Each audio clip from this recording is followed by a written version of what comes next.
बिहार विधानसभा चुनाव 2025 में होना है। इसको लेकर तमाम दल के नेता तैयारी में जुट गए हैं, लेकिन कुछ ऐसे नेता हैं जो सीएम के कुर्सी के रेस में हैं। किसी को राजनीति विरासत में मिली है तो कोई अपना खेल मैदान से ही पिच तैयार कर रहा है। आज हम जो बात करने जा रहे हैं, ऐसे युवाओं की बात करने जा रहे हैं। करीब 5 युवा जो हैं सीएम के रेस में हैं। बिहार की राजनीति की कमान अब युवा पीढ़ी के हाथों में है।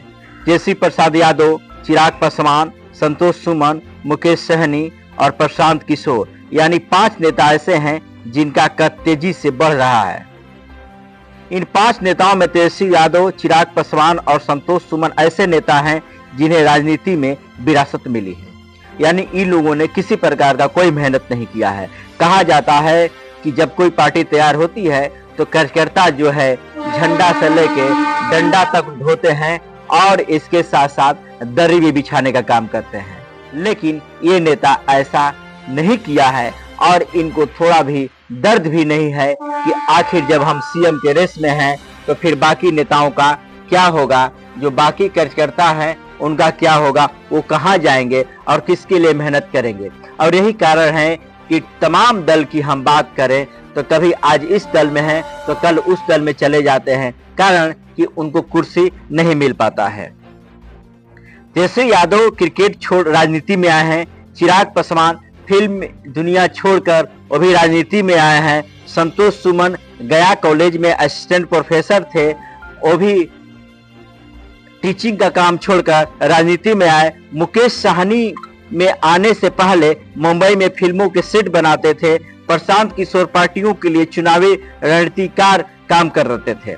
यानी मुकेश सहनी और हम प्रशांत किशोर की बात करें तो ये लोग जो है अपने आप इन लोगों ने मेहनत करके आए हैं, क्योंकि अगर हम चिराग पासवान की बात करें तो चिराग पासवान के पिता रामविलास पासवान को राजनीति में लाए थे। उसी तरह तेजस्वी प्रसाद यादव को लालू प्रसाद यादव यह कहकर लाए थे कि ताकि उत्तराधिकारी यही होंगे।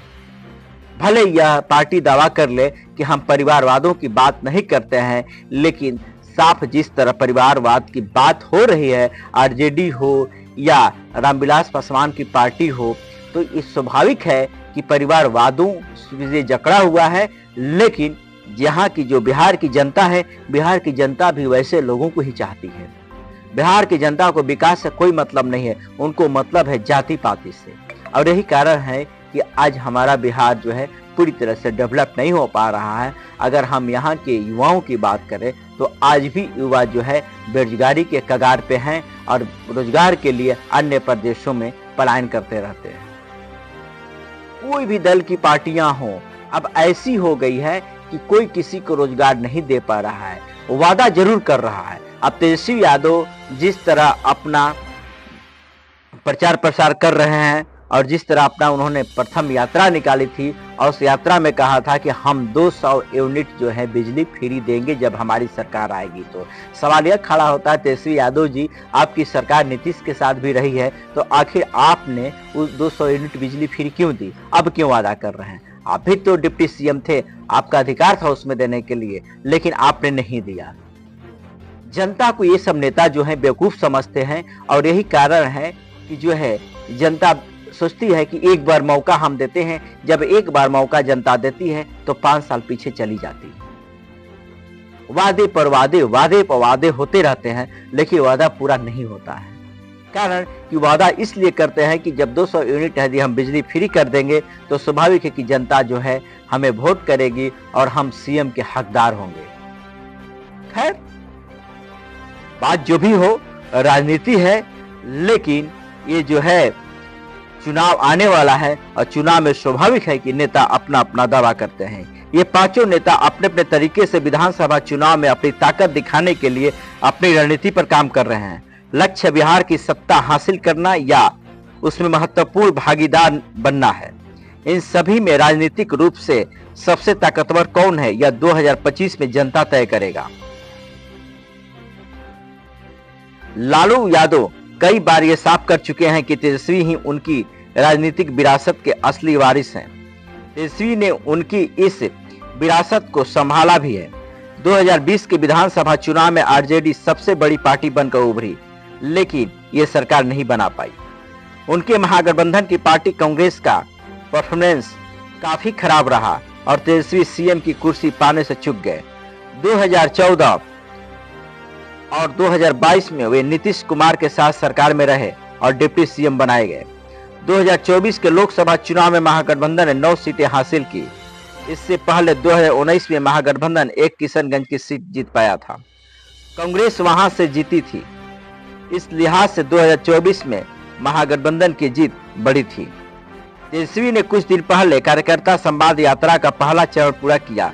उन्होंने विधानसभा चुनाव की तैयारी को लेकर कार्यकर्ता से फीडबैक लिया और उनका मनोबल बढ़ाया। साथ ही कार्यकर्ता का जरूरी टास्क भी दिए। वे जानते हैं कि सिर्फ सोशल इंजीनियरिंग के फार्मूले से 2025 की लड़ाई नहीं जीत जा सकती, इसीलिए चुनावी वायदे भी कर रहे हैं। जैसे कि मिथिलांचल की लड़ाई को जीतने के लिए मिथिलांचल डेवलपमेंट अथॉरिटी बनाने का वायदा उन्होंने किया है। उन्होंने नए बिजली प्रीपेड मीटर पर सवाल उठाया और उसे बदलने का वादा भी किया। साथ ही हो रही है भूमि सर्वे में भ्रष्टाचार को मुद्दा बनाया है। बिहार के लोगों को 200 यूनिट बिजली देने जैसे वादे भी किए हैं। तेजस्वी की सबसे बड़ी लड़ाई बीजेपी से है, लेकिन उनके सामने प्रशांत किशोर और चिराग पासवान जैसे नेता भी चुनौती बनकर उभर गए हैं। तो यानी जो प्रीपेड मीटर की बात की जा रही है कि इनके कार्यकाल में ही प्रीपेड मीटर लगाने की बात कही थी और सरकार ने प्रस्ताव पारित कर दिया था कि जो शहर में प्रीपेड मीटर लगेंगे। उस समय ही तेजस्वी यादव को विरोध करना चाहिए।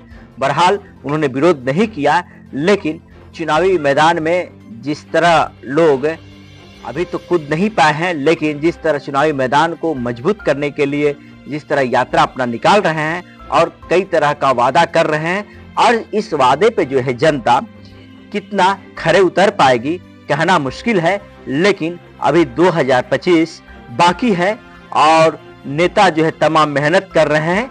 अब जनता को फैसला करना होगा कि आखिर हम किस तरह का सरकार देंगे। जबकि प्रशांत किशोर ने यह दावा किया है कि यदि हमारी सरकार आएगी तो मैं 1 घंटे में शराबबंदी को बंद कर दूंगा। यानी जो शराब बिहार में बंद है उसको बंद कर देंगे, क्योंकि शराबबंदी से काफी राजस्व का नुकसान हो रहा है, ये प्रशांत किशोर ने भी कहा है। तो हम मिला जुला के कहें कि तमाम दल के नेता जो हैं अपनी अपनी वादे कर रहे हैं और यात्रा निकाल रहे हैं, और 2 अक्टूबर को विधिवत रूप से प्रशांत किशोर अपने पार्टी का ऐलान भी कर देंगे, जनसुराज पार्टी का। तो अब यह देखना होगा कि किस तरह पार्टी का वो ऐलान करते हैं। हालांकि इनके पार्टी में आईपीएस और आईएएस के तमाम जो है जितने भी रिटायर्ड अधिकारी हैं ग्रहण कर रहे हैं, इनका पार्टी ज्वाइन कर रहे हैं, तो कहीं ना कहीं अपने पार्टी को मजबूत करने में लगे हुए हैं। और इन्होंने भी कहा है कि हम महिलाओं को जो है 40 सीटों पर चुनाव लड़ाएंगे और मुसलमानों को भी हम प्राथमिकता देंगे। आखिर अब कितना इम्पैक्ट पड़ता है विधानसभा चुनाव पर, इसी तरह जो है हमारे साथ एक एक चीज देखते रहिए। हम बिहार और हर एक राज्य की खबरों को आप तक पहुंचाने का प्रयास करेंगे। तब तक के लिए दीजिए इजाजत। नमस्कार।